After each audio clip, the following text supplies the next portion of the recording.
Halo, halo. Selamat datang kembali di podcast Pinteran. Ini adalah episode perdana di season kedua podcast Pinteran atau musim kedua podcast Pinteran. Beberapa episode ke depan, saya akan mengusung tema interogasi profesi berupa bincang santai dengan sejumlah narasumber dari berbagai profesi yang menurut saya penting untuk dikenalkan ke halayak. Obrolan ini dilakukan menggunakan fitur Instagram Live karena kita masih berada di masa pandemi, belum bisa untuk berinteraksi secara langsung face to face, jadi kita ngobrol menggunakan fitur Instagram Live secara online.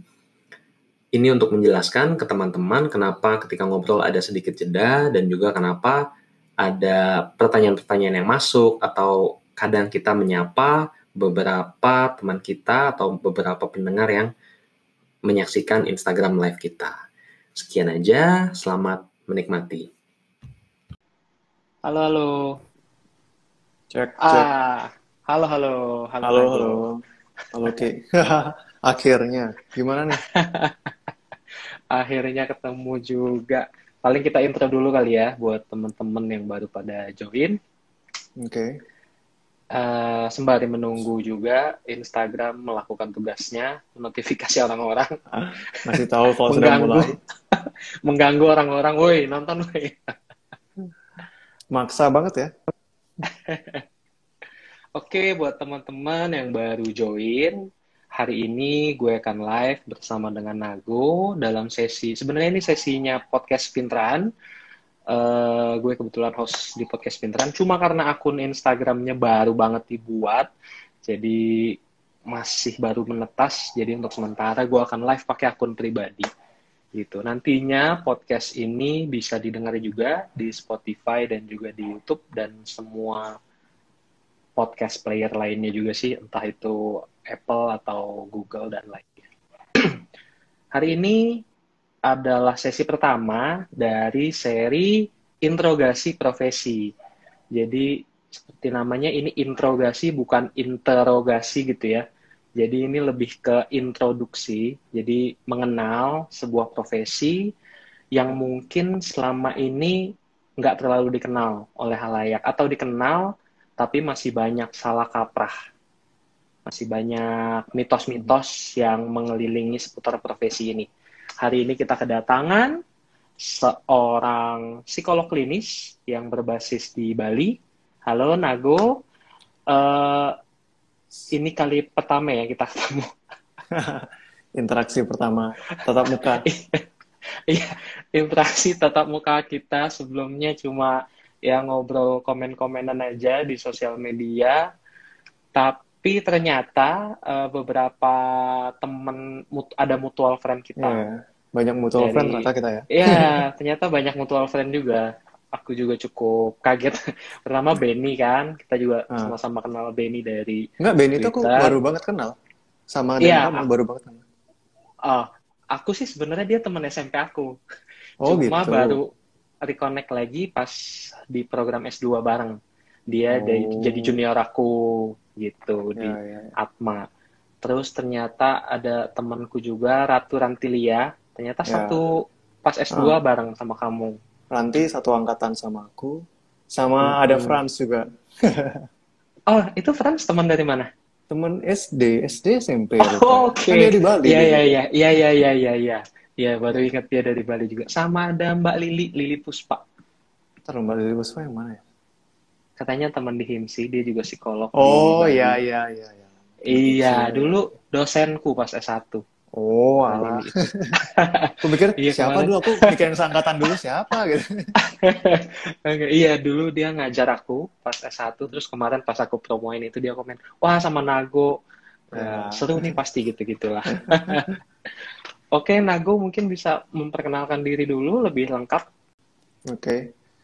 Oke, selamat malam atau selamat apa ya namanya? Kan podcast nggak kenal pagi, siang, sore, malam ya. Salam kenal mungkin ya.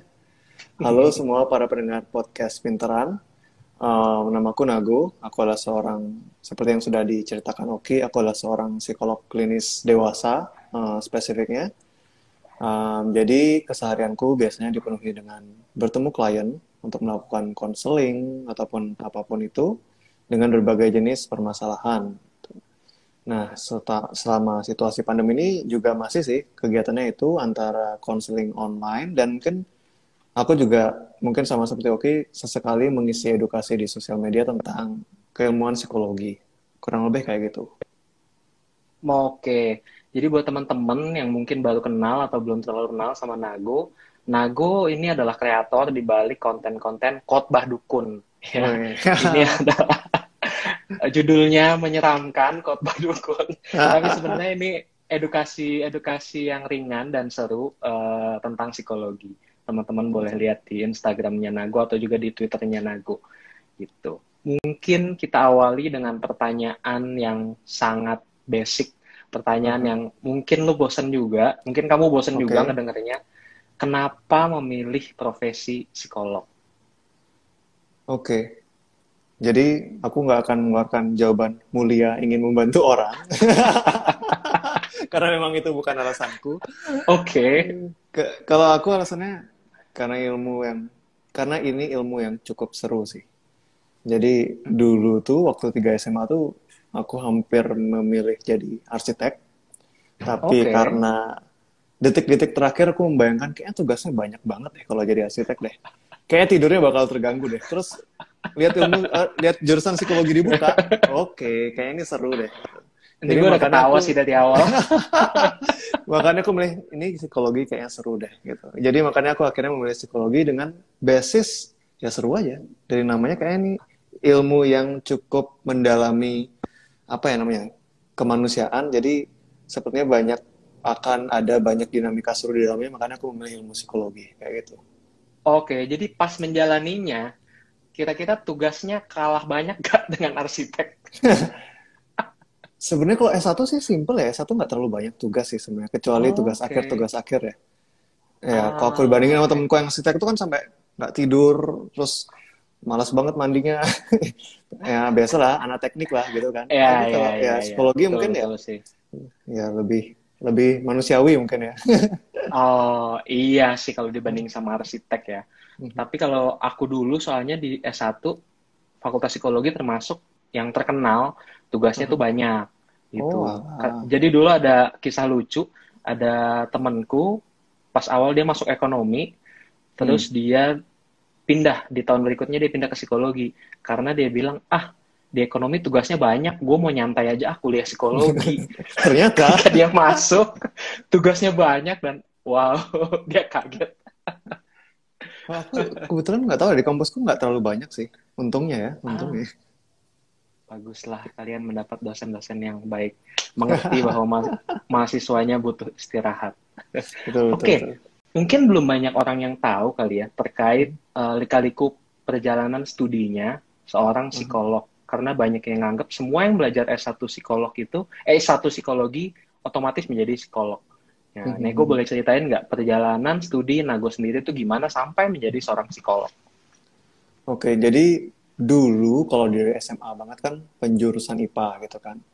Dan kalau orang masuk psikologi itu cukup beda-beda ya. Psikologi itu Mhm. nggak mesti terpatok harus kamu jurusan IPA atau jurusan IPS. Karena di ilmu psikologi sendiri itu cukup mencakup kedua bidang itu kayak IPA dan IPS. Jadi kalau di psikologi yang secara IPA ada psikologi kesehatan, lalu ada neuropsikoimunologi, dan kalau IPS ya tentu aja banyak ya, kayak psikologi sosial, lalu Betul, ya sosiologi. sosiologi, itu banyak. Nah, jadi dulu aku penjurusan IPA, lalu waktu kuliah ngambil S1 psikologi di Udayana di Bali. Oke. Jadi itu aku tempuh selama kurang lebih 4 tahun. Ngepas ya, ngepas. Nggak lebih nggak kurang, 4 tahun. Itu bagus, itu hebat. Gua aja Itu hampir bagus. 5 tahun kayaknya. Oh ya? Lalu aku lanjutkan, aku sempat break selama mungkin berapa ya? Nunggu semester selanjutnya, nunggu tahun selanjutnya ya, gitu. Nggak salah 9 bulan aku ya kerja bantu orang tua dan lainnya. Baru aku lanjut S2 Magister Psikologi Profesi namanya.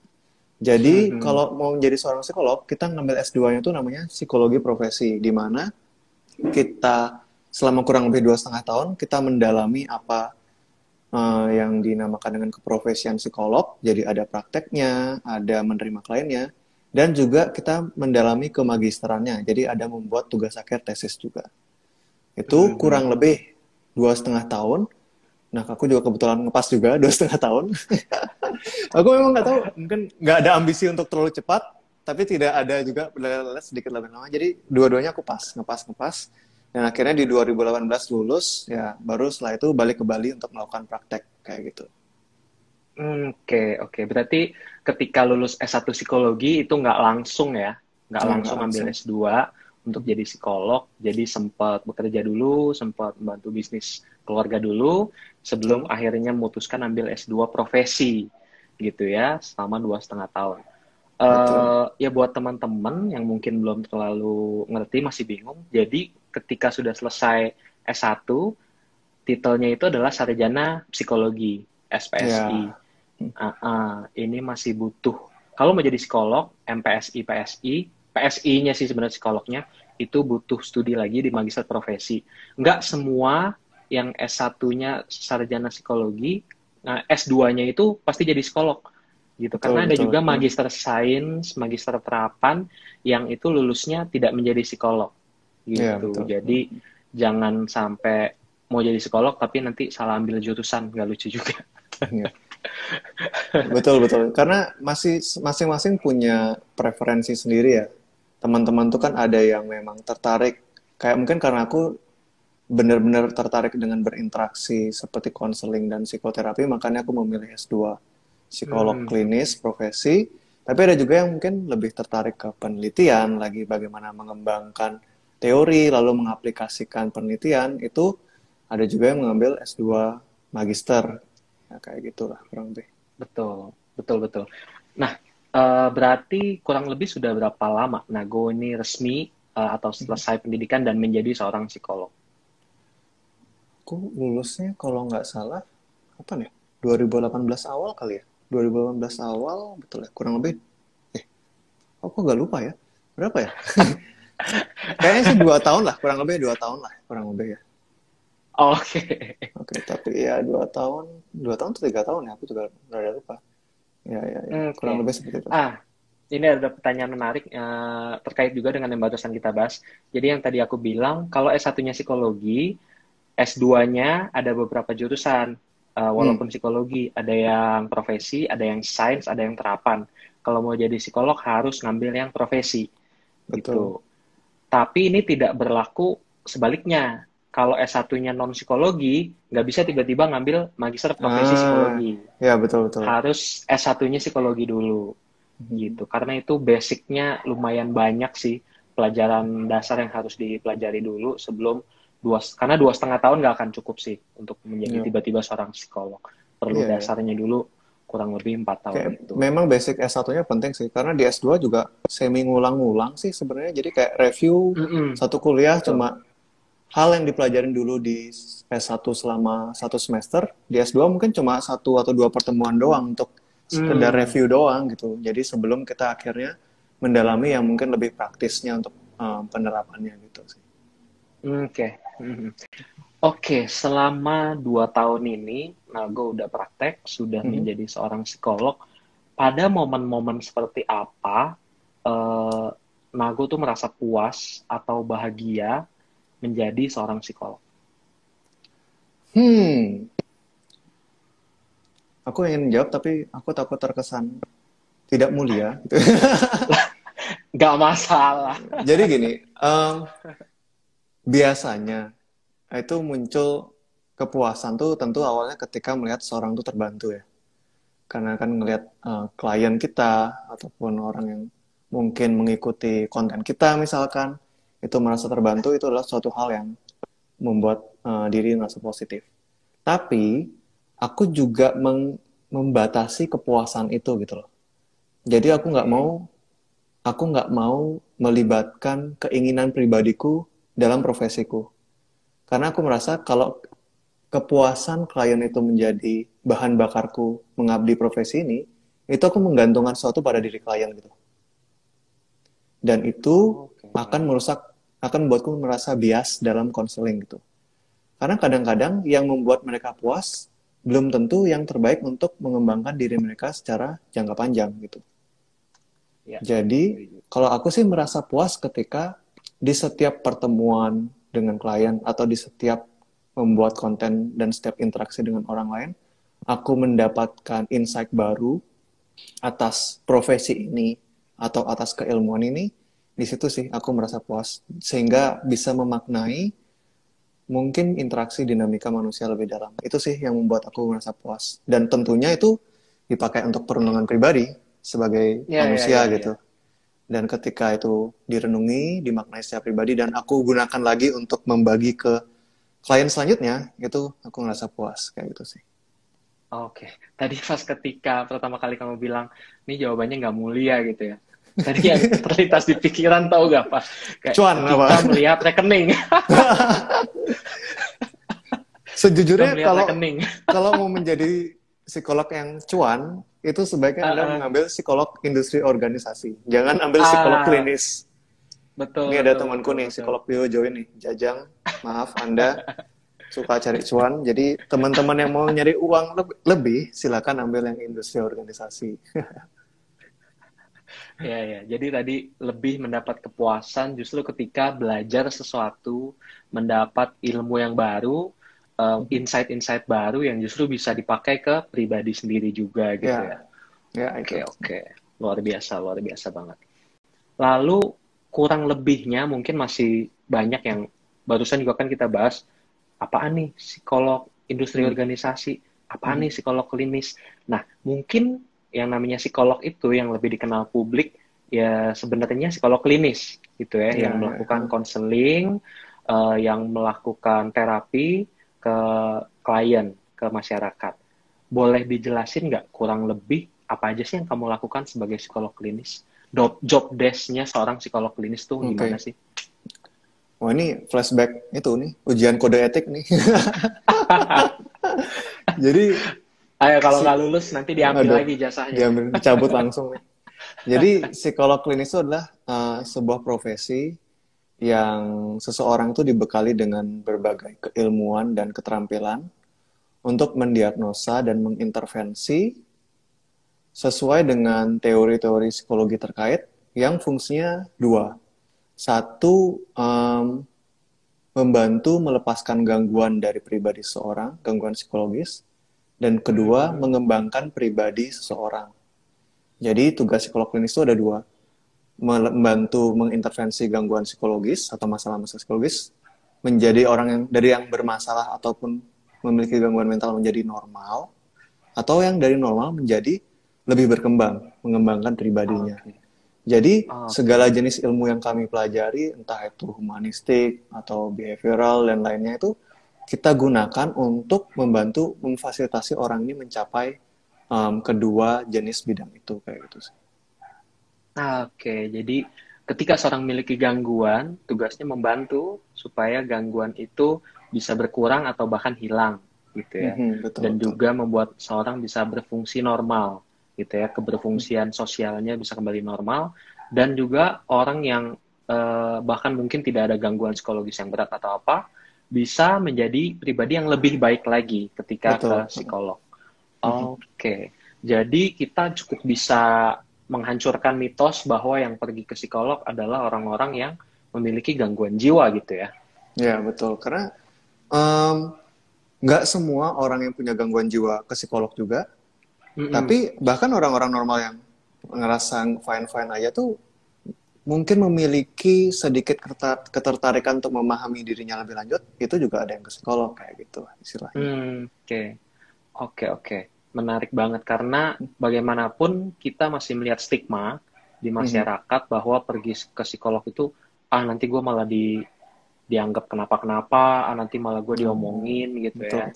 Itu adalah suatu yang nggak perlu ditakutin ya sebenarnya. Pergi ke psikolog itu even kita nggak punya masalah yang berat pun ya fine-fine aja gitu. Betul. Bahkan aku sendiri sekarang ngerasa pengen deh ke psikolog.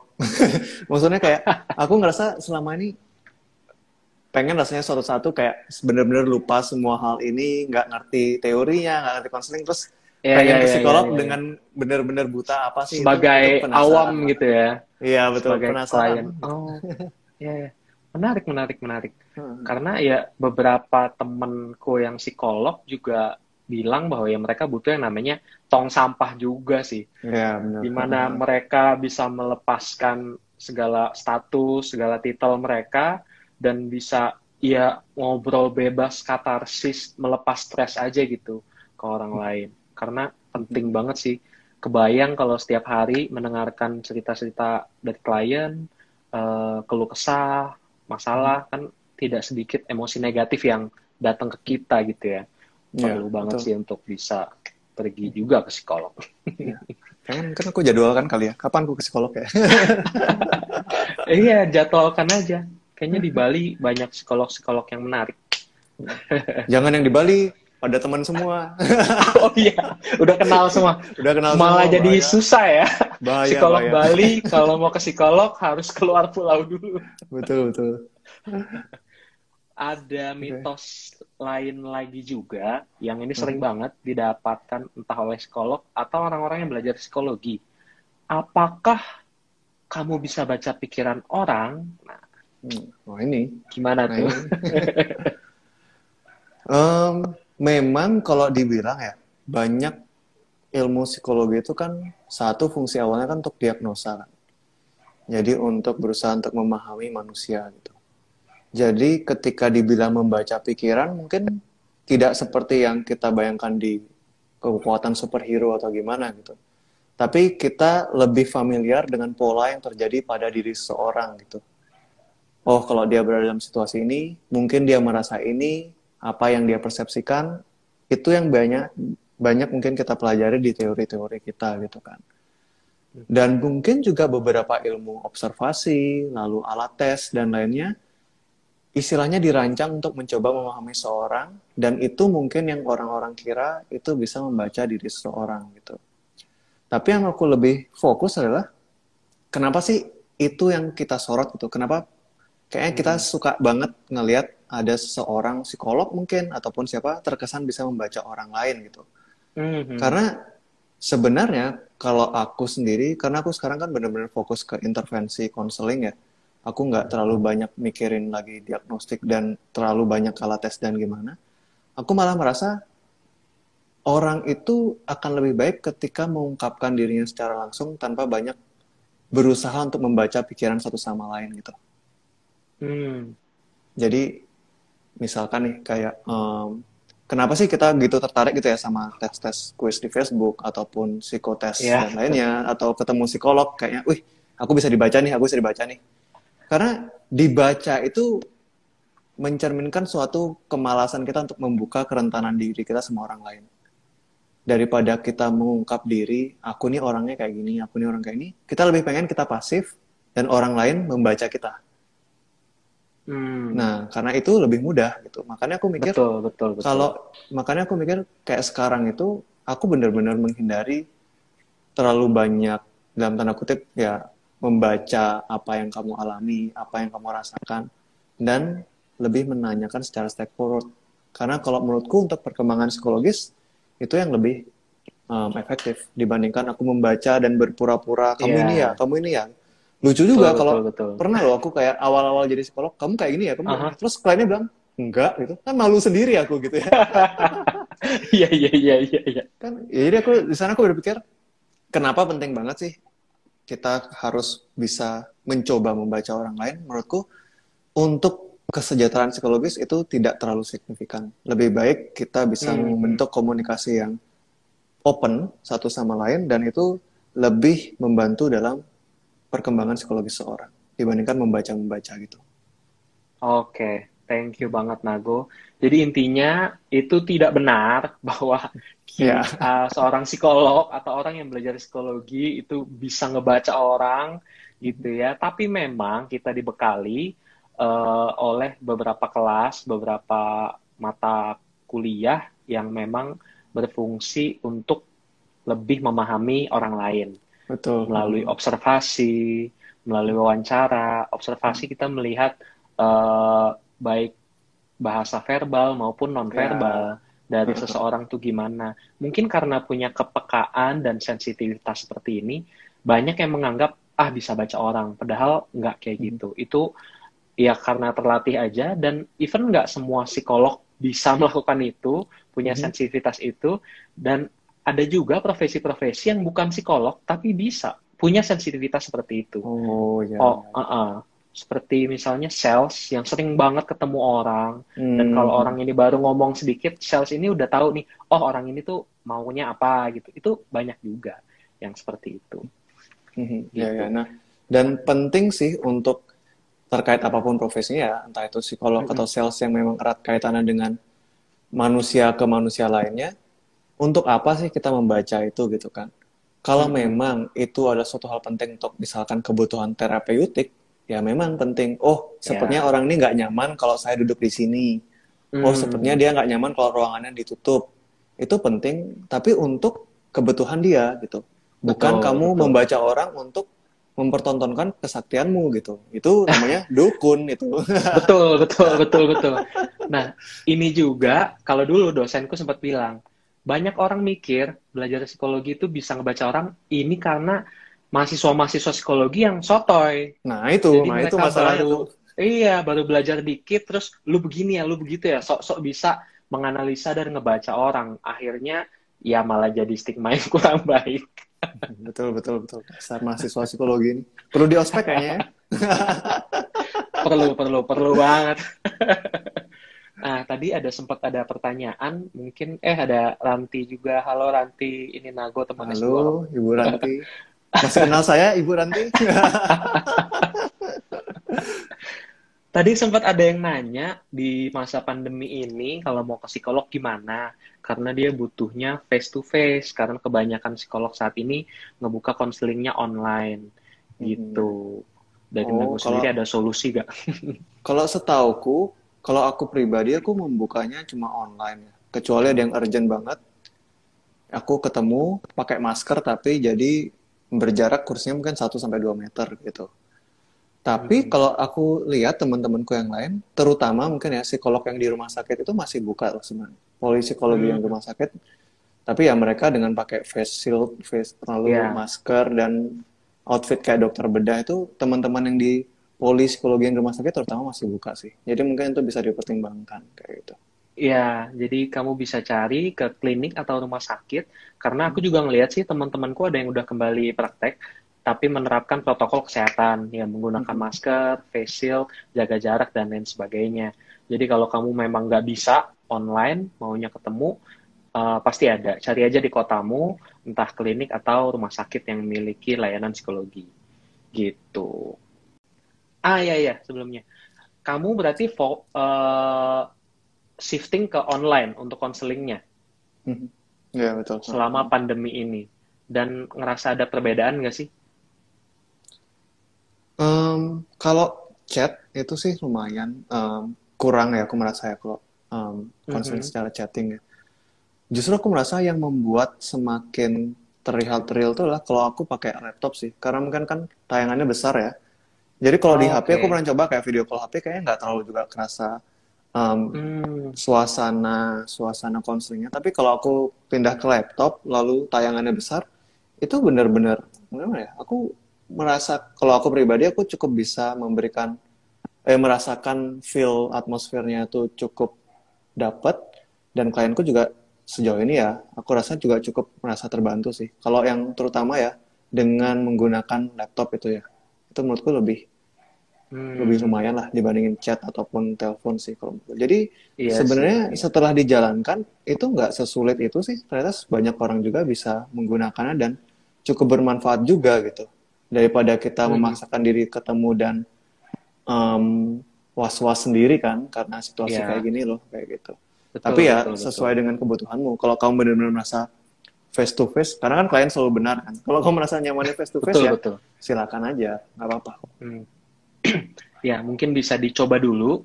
Jangan-jangan kita hanya berasumsi bahwa konseling online itu Benar-benar. nggak bisa membantu. Jangan-jangan setelah dicoba, seperti yang Nago bilang, kalau misalnya pakai chatting kurang, telepon kurang, coba video call. Pakai handphone kurang, coba deh pakai laptop. Mungkin mukanya gede, jadi lebih berasa ngobrol langsung dengan orang lain. Ya. Gitu ya, bisa dicoba.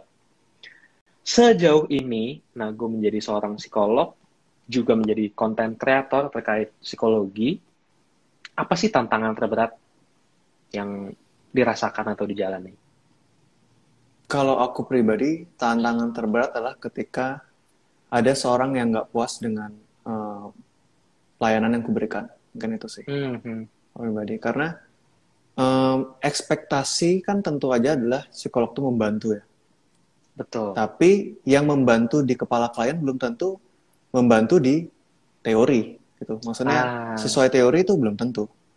Karena kalau misalkan aku kan merupakan psikolog yang benar-benar menggunakan pendekatan autonomi ya. Jadi aku benar-benar bisa mhm, encouraging klien untuk memilih keputusan sendiri, bertanggung jawab atas keputusan sendiri, mengambil resiko mhm, sendiri. Dan itu nggak akan cocok sama klien yang pengennya aku direktif, ngasih saran dan lain-lain gitu. betul, Karena aku betul. benar-benar menghalangi diriku untuk memberi saran. Aku benar-benar mencoba Iya. harga mati untuk hal itu gitu. Mhm, Nah mhm. itu tantangan terberatku sih. Untuk mempertahankannya nggak masalah, tapi untuk melihat respon klien yang nggak puas akan hal itu masih sangat sulit buat aku gitu. Karena kayak ya mereka kecewa dong udah bayar ngapain mereka nggak dapat Betul. saran atau gimana gitu.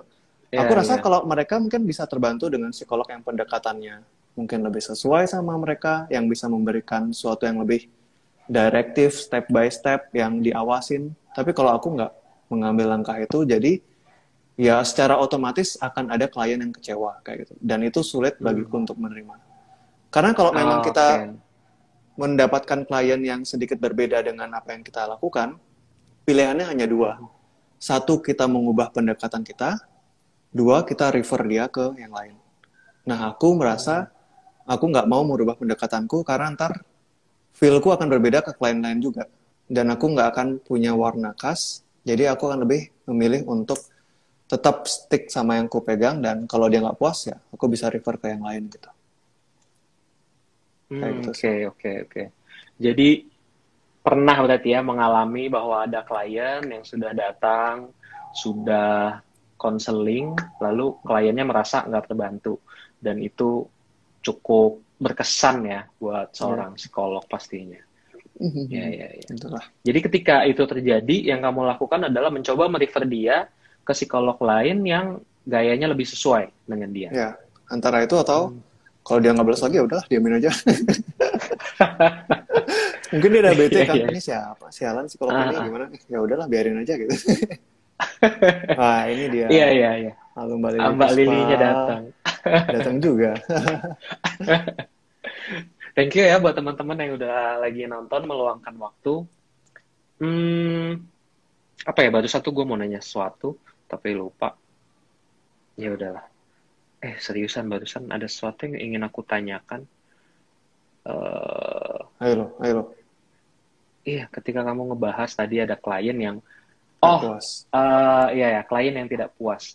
Mungkin buat teman-teman yang baru mau mencoba untuk pergi konseling, bertemu dengan psikolog, jangan cepat patah hati gitu. Karena berdasarkan pengalamanku dan juga teman-temanku, entah yang menjadi psikolog atau pergi ke psikolog sebagai seorang klien, itu memang seperti mencari jodoh. Mencari psikolog yang cocok itu dengan kita kayak mencari jodoh.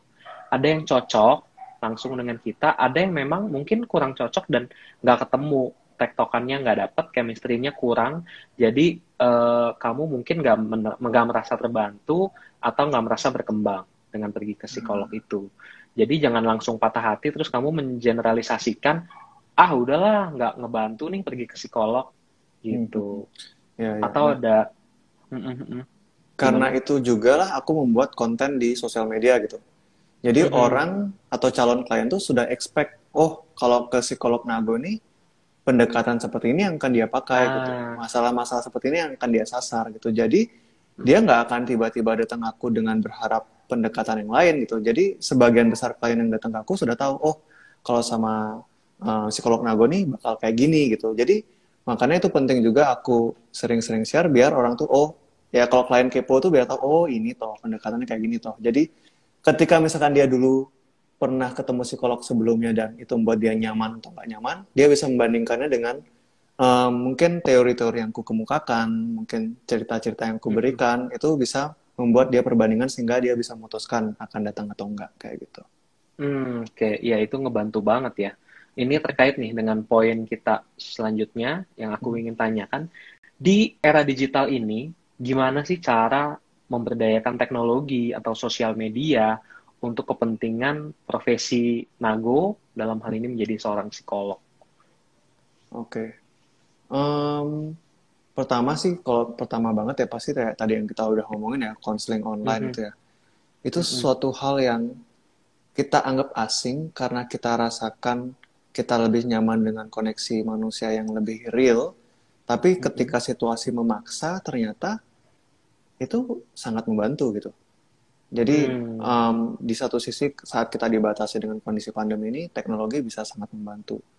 Lalu yang kedua, dengan adanya kemajuan di bidang teknologi kayak mungkin artificial intelligence, AI, dan lainnya tuh, banyak banget pendekatan-pendekatan service-service human service yang ya secara psikologi itu suatu hal yang apa ya istilahnya ya, kayak, karena gini, ini sepemahamanku ya kan nggak tahu ya, oke kan lebih cukup juga masuk ke dunia tech kan.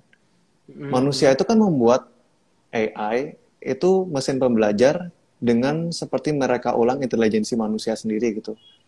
mhm, Tentunya dengan kemampuan yang lebih mutakhir dan itu bisa kita gunakan untuk kemajuan di berbagai ilmu psikologi gitu. Jadi bagaimana sebuah mesin mempelajari dinamika manusia, lalu bagaimana selanjutnya apa yang harus dilakukan untuk membuat manusia lebih nyaman.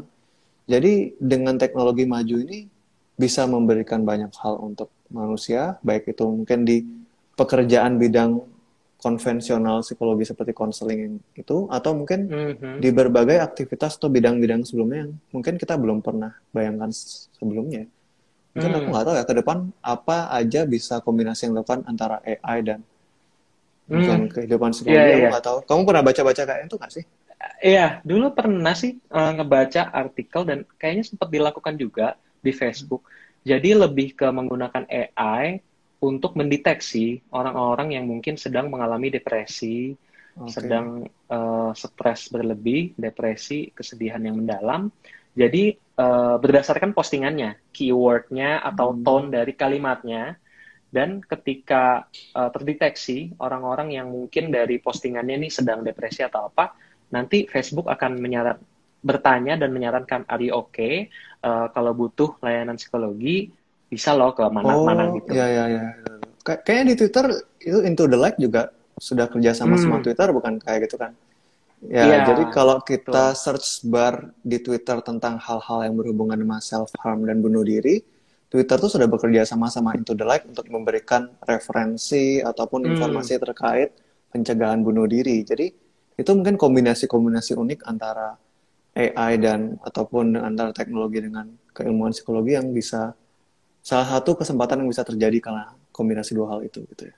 mhm. Betul, betul. Jadi saat ini memang lebih ke mendeteksi dan mereferensikan. Cuma 20 tahun lagi, 10 tahun lagi kita nggak tahu. Mungkin akan ada Ya, robot ya, yang ya. bisa menggantikan Nah, psikolog atau nah apa. kalau sudah itu permasalahannya bukan lagi menurutku ya, bukan lagi permasalahan kesejahteraan manusia, tapi sudah pertanyaan moral sudah waktu itu ketika kita sudah menggantikan dengan robot itu, wah itu seru sih kayaknya, seru dan Iya, mengerikan. iya. Belum lama aku nonton tuh filmnya di Netflix yang terkait ini. Cuma lupa Apa ya? judulnya. Perang antara manusia dan robot di Oh, aduh, series lupa atau lagi film? judulnya apa. Nggak, film, film, film. Oh, aku nggak tahu. Film. Bentar Aku ya, dulu aku nontonnya, coba aku dulu googling dulu. nontonnya Westworld tau nggak? Westworld. Aku sering dengarnya, cuma aku malah Oh ya, nggak nonton tuh. ayo lu. Aduh. Extinction ya kayaknya. Oh, belum, aku belum Iya ya, nonton. Extinction. Jadi itu salah satu pertanyaan-pertanyaan moral deh terkait robot versus manusia itu di film Extinction. Gitu. Oke. Tadi ada yang komen apa? Oh, save this life please. Iya, untuk beberapa hari ke depan akan di save di podcast Pinteran. Cuma setelah itu akan ada rekaman audionya di podcast Pinteran ya, ada di Spotify dan juga nanti ada di YouTube. Kita masuk ke pertanyaan selanjutnya. Eh, Kalau misalnya nih kamu menjadi seorang Menteri Pendidikan atau Menteri Kesehatan, kita berandai-andai ya, kita berhalu-halu ria, apa yang akan kamu lakukan terkait pengembangan psikologi di Indonesia? Wow, ini pertanyaan yang sangat luar biasa dan tidak pernah aku pikirkan gitu. Karena aku bukan orang yang terlalu pengen jadi menteri atau gimana sih sebenarnya. Ya, santai aja dipikirin dulu. Jadi mungkin anggap aja kamu punya keresahan tertentu nih. Aduh, kok begini ya di dunia psikologi? Harusnya bisa begini nih. Mungkin bisa berangkat dari keresahan atau mimpi atau apa. Terserah. Oke. Jadi aku merasa, ini karena aku bidangku psikolog klinis ya, aku merasa banyak orang salah kaprah tentang mental illness. Itu yang paling pertama sih. Jadi entah itu menteri pendidikan atau menteri kesehatan atau kayak rektor atau dekan mungkin yang lebih dekat sama ilmu psikologi ya, aku merasa bagaimana orang memaknai mental illness itu masih salah. Dan itu banyak berimpact ke bagaimana dia menghadapi permasalahan psikologis dalam sehari-hari gitu. Karena kita selalu membayangkan, karena gini, kita tuh sangat dengan mudah menganalogikan mental illness itu dengan physical illness kan. Dimana itu suatu hal yang sering bahkan banyak kampanye kesehatan mental melakukan itu. Kayak contohnya, kalau kita flu, kita perlu ke dokter kan. Kalau kita depresi, kita perlu ke psikolog gitu kan. Itu suatu hal yang benar, suatu analogi yang pas. Tapi ada alasan kenapa ini dibilang mental illness. Jadi ada beberapa situasi di mana analogi ini tidak, istilahnya tidak cocok. Jadi makanya, kayak ini misalkan ada analogi yang kurang pas ya. Misalkan gini, ketika seseorang flu, kamu nggak bisa menyuruh dia untuk berhenti bersin, ya kan? Tapi analogi selanjutnya adalah begitu pula dengan depresi. Ketika orang itu depresi, kamu tidak bisa menyuruh dia untuk berhenti berpikir negatif seperti itu. Padahal tidak ada virus depresi dalam diri kita. Depresi itu adalah sebuah istilah yang kita gunakan untuk menggambarkan kondisi seseorang. Jadi itu bukan suatu hal yang organik menyebabkan kita berubah, tapi itu adalah sebuah kumpulan gejala pada diri seseorang. Nah, itu yang orang jarang gunakan, jarang pahami, sehingga malah menyalahkan depresi gitu. Aku gini gara-gara depresiku, aku gini gara-gara bipolarku.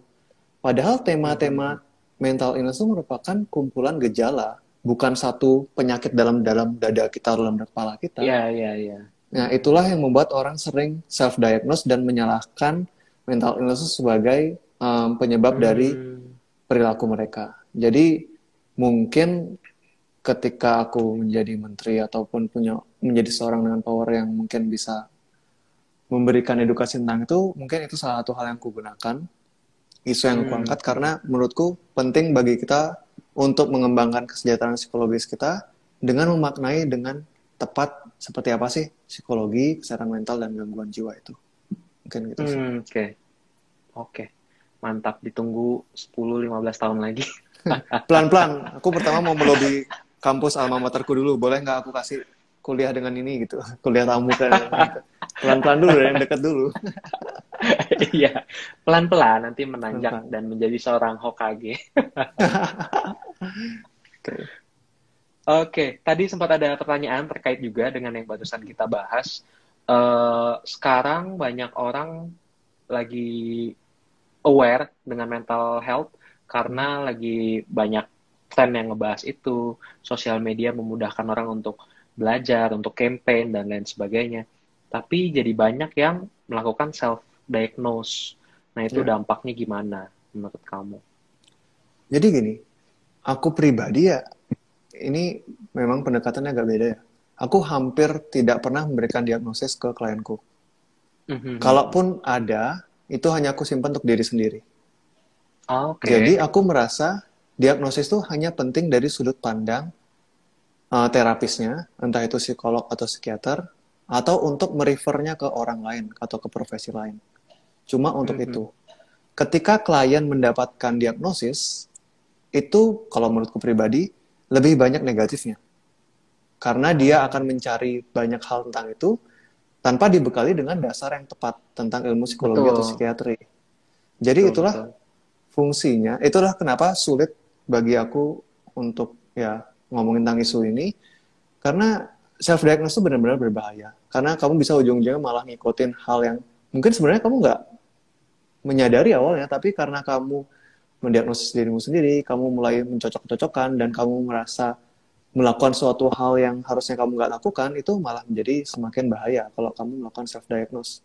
Jadi makanya untuk para orang yang merasa terganggu secara psikologis, aku cuma menyarankan untuk memperhatikan sisi apa yang terganggu dalam diri kamu. Apakah keluarga, atau pekerjaan, pendidikan, apa yang kamu rasa terganggu, cukup itu. Untuk masalah diagnosa, silakan bebankan tanggung jawab itu ke psikolog atau psikiaternya, dan itu urusan mereka. Kayak gitu sih. Oke, oke, oke. Menarik banget sih, karena pendekatan kamu juga aku cukup setuju, karena ketika kita melakukan diagnosa ke orang lain, kita tuh maksudnya orang yang belajar psikologi atau seorang psikolog, itu melakukan yang namanya labeling. Jadi Ya, betul. seseorang, dia akan mendapat label, oh, gua ternyata autis, misalnya, oh, ternyata gua ini bipolar. Nah, label ini lebih banyak dampak negatifnya daripada positifnya, seperti yang Nago bilang. Orang jadi lebih eh, baca hal-hal yang negatifnya, oh ini tuh apa, dan jadi mencari pembenaran akan setiap tindakannya. Nah, Gue begini kan karena gue bipolar atau karena gue apa.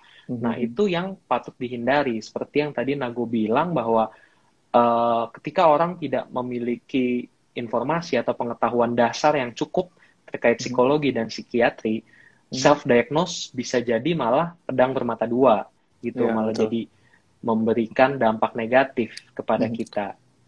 Dari sejauh mungkin, anggaplah misalnya 30 orang ya, mungkin aku cuma baru nemu 1 atau 2 orang doang yang ketika tahu diagnosisnya itu memicu dia untuk termotivasi untuk maju gitu loh.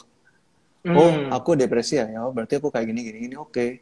Dan dia tetap fokus ke apa yang harus dia lakukan secara psikologis gitu, ke keluarganya, ke mananya gitu. Bukan hanya untuk bergumam sama self diagnosisnya terus menyalahkan itu dan macam-macam. Jadi kebanyakan orang kayak gitu, makanya aku berusaha untuk tidak melabeling itu dan hanya menggunakan itu untuk kepentingan profesional. Kayak gitu sih. Ya, tadi ada pertanyaan terkait ini. Apakah berarti seorang individu tidak boleh tahu kondisi dirinya? Begitukah, Pak Nago? Ya boleh aja sih, tanya aja kalau kamu penasaran, tapi hak psikolog atau psikiaternya juga untuk memikirkan bagaimana dia menjawab kamu gitu. Kalau aku ya memang dari awal aku benar-benar apa ya, benar-benar minim menggunakan pendekatan diagnosa. Aku lebih suka yang terbuka gitu.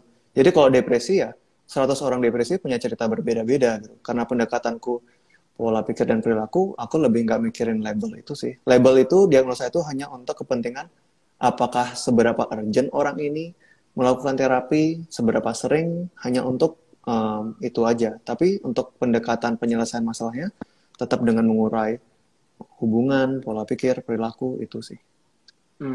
Iya, setuju. Jadi tadi bukannya seorang individu itu tidak boleh mengetahui kondisi dirinya, tapi jangan sampai melakukan diagnosa dan labeling ke diri sendiri karena bisa memiliki dampak negatif. Kalau sekedar mau tahu, oh, gue lagi kenapa ya, kira-kira apa yang bisa gue lakukan ya, mengenal diri sendiri, mengetahui kondisi diri sendiri itu bagus, bagus banget.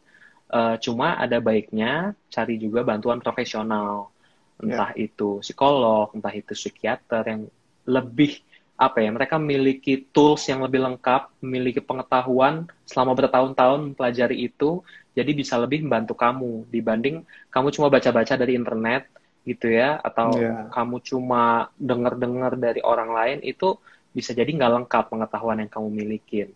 Kayak kan sempat ada apa ya, meme gitu atau apa ya. Jadi kalau orang kena penyakit apa, dia googling, itu ujung-ujungnya penyakitnya berat banget tuh jadinya. Kanker, pasti kanker gitu. Iya, ujung-ujungnya nih gue kanker atau apa nih. Nah, jangan sampai itu terjadi di kamu. Jangan-jangan ya kamu tuh masalah kamu atau penyakit kamu tuh tidak seberat itu, tapi karena kamu cuma mencari di internet, bisa jadi yang terburuk yang kamu baca. Betul, betul. Gitu. Tadi sempat ada pertanyaan juga, tapi ini terkait sih sama poin kita selanjutnya. Buat teman-teman yang mungkin masih duduk di bangku SMA atau baru di S1 psikologi dan berpikir atau tertarik untuk menjadi seorang psikolog, ada pesan nggak buat teman-teman atau adik-adik ini? Jadi untuk menjadi psikolog nih sepemahamanku ya, yang paling penting itu bukan kepintaranmu, yang paling penting itu bukan teori mana yang kamu pakai, tapi yang penting itu bagaimana kamu senantiasa penasaran akan dinamika dirimu sendiri dan bisa memahami dirimu. Kenapa? Karena kalau enggak, kamu bisa memproyeksikan itu ke klienmu. Jadi, kalau kamu adalah seorang individu yang misalkan punya problem dengan ayahmu, kamu akan merasa kalau klienmu punya problem dengan ayah, maka sudah sepatutnya mereka bertengkar dan jalan masing-masing. Nggak ada pikiran untuk berbaikan. Kalau kamu merasa bahwa misalkan kamu berasal dari keluarga yang erat hubungannya, keluarga inti yang erat hubungannya, dan merasa bahwa keluarga itu harus sama-sama terus kayak itu. Ketika kamu bertemu dengan klien yang mungkin merasa tersiksa dengan keluarganya, di kepalamu mungkin nggak ada pilihan bagi dia untuk bisa keluar dari sana gitu. Jadi penting bagi kita untuk memahami isu dalam diri kita sendiri, sehingga itu tidak terlempar ke diri klien pada saat nanti kamu sudah bertemu dengan klien. Menurutku itu jauh lebih penting dibandingkan apalah yang orang bilang menjadi psikolog yang hangat ataupun yang baik, yang welcoming. Bagaimana kamu bisa paham akan dirimu seperti apa sebagai manusia sebelum menjadi psikolog, itu penting dan merupakan bekal yang tepat saat kamu mau jadi psikolog kayak gitu. Lebih ke mawas diri kali ya kalau mau dirangkum. Lebih ke tahu, ya jangan juga kamu berpikir untuk menjadi seorang psikolog kamu harus jadi orang yang sempurna, tidak punya masalah sama sekali. Karena kan mau nolong orang berarti harus sempurna dong, harus nggak punya masalah. Enggak juga. Banyak juga psikolog-psikolog yang mereka pun mengalami pergulatan psikologis, mereka pun memiliki masalah, tapi mereka menyadari itu. Dan mereka belajar untuk lebih baik lagi. Intinya lebih ke sana sih. Gitu. Betul sekali. Ya. Jadi tadi kalau ada pesan tambahan buat teman-teman yang masih di SMA mau jadi seorang psikolog, jangan berpikir di psikologi ini kalian nggak akan ketemu hitung-hitungan sama sekali. Itu pesan luar biasa itu. Karena ternyata kuliah psikologi belajar tentang manusia, kalian juga belajar tentang statistik, tentang eksperimen, dan lain sebagainya. Itu S1 tuh benar-benar campur aduk banget ya, dari sosial sampai angka sampai biologi, gila. Luar biasa sekali. Bener banget. Oke, tadi sempat ada pertanyaan, lagi kuliah psikologi, banyak teman-teman yang minta kita untuk mendiagnosa mereka. Kita udah nolak, tapi mereka masih maksa. Gimana ya cara ngadepinnya? Gimana menurut kamu? Menurutku sih ya, itu temenmu kok kurang ajar banget ya, ngapain sih kayak gitu terus? Iya, maksa banget. Ya bilang aja gini, istilahnya kamu sendiri paham kalau kamu belum memiliki tools yang tepat dan pemahaman yang dalam tentang hal itu. Daripada kamu ngasih tahu mereka sekarang dan itu berimpact buruk ke diri mereka dan malah mereka mempengaruhi masa depan mereka, ya buat apa? Mending gak usah gitu kan. Wih, kamu orangnya ternyata kayak gini ya. Dipikirin terus dari awal sampai lulus kuliah, ntar beneran dia kayak gitu kan repot. Kamu yang suruh tanggung jawab gitu. Karena label itu bukan cuma masalah memberitahu dia, tapi ketika kamu memberikan label, memberikan diagnosa, memberikan report, kamu tuh juga bertanggung jawab di sana loh. Jadi hati-hati, ini untuk menyelamatkan dirimu sendiri gitu. Karena kan ya kayak misalkan orang ke biro, ada assessment dan lainnya, kan pasti psikolog tuh tanda tangan untuk bukti bahwa ini keluar dengan tanggung jawab dia gitu. Jadi kalau kamu mendiagnosa temanmu kayak itu, ya selamatkan dirimu sendiri juga. Biar kamu nggak dituntut macam-macam sama temenmu kalau ada apa-apa gitu. Jadi buat apa? Ya, setuju. Dan ya kamu bilang juga bahwa berdasarkan kode etik, kamu tidak diperbolehkan melakukan itu. Jadi bisa-bisa kalau kamu melakukan itu, bakal dimarahin dosen, bakal kena sanksi, dan lain sebagainya. Jadi nggak usah terlalu dengar lah teman-teman yang maksa-maksa seperti itu. Tadi juga ada... Ya, aduin aja ke dosennya. Atau kalau enggak, kamu simpen kontaknya ketika suatu saat ada tugas kuliah, entah itu konseling atau ya, apa yang butuh teman untuk dibawa baru ke kelas. Tarik dia. Nah, kamu ajaklah dia masuk ke kelas gitu. Betul, betul, Oke, betul. kita 5 menit lagi. Mohon maaf, mungkin nggak semua pertanyaan bisa dijawab di sini. Boleh banget kalau yang masih ada pertanyaan nanti langsung follow Nago dan tanya langsung ke Nago. Nago akan dengan senang hati mencoba untuk menjawab pertanyaan-pertanyaan tadi. Mungkin satu pertanyaan terakhir yang tadi aku lihat cukup menarik. Satu sesi konseling itu durasinya berapa lama sih? Aku mau konseling tapi masih ragu. Gitu. Oke. Nah, dari aku baca di luar negeri ya, satu konseling tuh 45 menit sampai 1 jam. Seminggu tuh bisa 2 sampai 3 kali. Itu panduan luar negeri ya. Tapi di Indonesia tuh sulit banget, sumpah. Sampai kayak gitu tuh sulit banget. Aku bener-bener bingung gimana caranya gitu. Karena kalau aku pribadi dengan kenyamanan klienku, aku biasanya 1 sampai 1,5 jam. Dan seminggu sekali atau 2 minggu sekali. Itu nggak tahu ya, mungkin orang Indonesia nyamannya kayak gitu ya. Kalau luar negeri tuh mungkin sudah bener-bener ya seminggu 2 kali ketemu psikolognya, 3 kali ketemu psikolognya itu wajar kalau aku dari buku referensi yang aku baca. Tapi di Indonesia setauku yang aku pegang sendiri kayak gitu. Jadi 1 sampai 1,5 jam seminggu sekali. Kalau benar-benar urgent ya, kalau sambil permasalahan yang sambil dijalanin, biasa 2 minggu sekali aku ketemu kayak gitu. Karena kita juga harus memikirkan alasan ekonomi klien gitu. Lucu juga kan dia ke psikolog terus, bayar terus ya. Ntar masalahnya masalah finansial malah gitu kan. Oke, tidak terasa sudah 55 menit kita ngobrol bareng sore menjelang malam ini. Terima kasih banyak Nago udah mau jadi bintang tamu di sesi pertama interogasi profesi ini. Thank you banget sudah mau mampir ke sini, sudah mau ditanya-tanya dan ngobrol santai. Terima kasih juga buat semua pendengar, buat semua yang sudah mendengarkan dengan aktif, juga sudah bertanya. Maaf kalau misalnya nggak semua pertanyaan bisa dijawab karena keterbatasan waktu. Seperti yang tadi aku bilang, bisa tanya langsung ke Nago kalau terkait psikologi, kalau terkait lebih general, mungkin terkait dengan podcast Pinteran bisa nanya ke aku juga. Jangan lupa juga untuk follow akun Instagramnya podcast Pinteran dan juga Nago di @nagotejena. Jadi kita bisa tetap berinteraksi ke depannya. Sampai jumpa di sesi interogasi profesi selanjutnya. Minggu depan, hari Rabu, kalau nggak salah, nanti aku posting lagi. Aku akan ngobrol dengan seorang rekanku yang berprofesi sebagai wedding organizer dan juga mindfulness practitioner. Jadi sekaligus itu. Cukup. Iya, satu orang ini.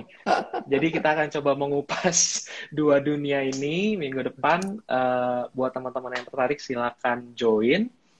Lalu mungkin sekian aja dari Nago. Ada yang mau ditambahkan? Wah, enggak. Suatu kehormatan saya diundang untuk episode pertama di season 2 ini. Thank you banget. Sangat senang bisa ngobrol-ngobrol sama Nago sore ini. Sekian aja, thank you banget teman-teman semua. Jangan lupa untuk jaga kesehatan, stay healthy and stay happy. Salam Pinteran. Dadah. Bye-bye.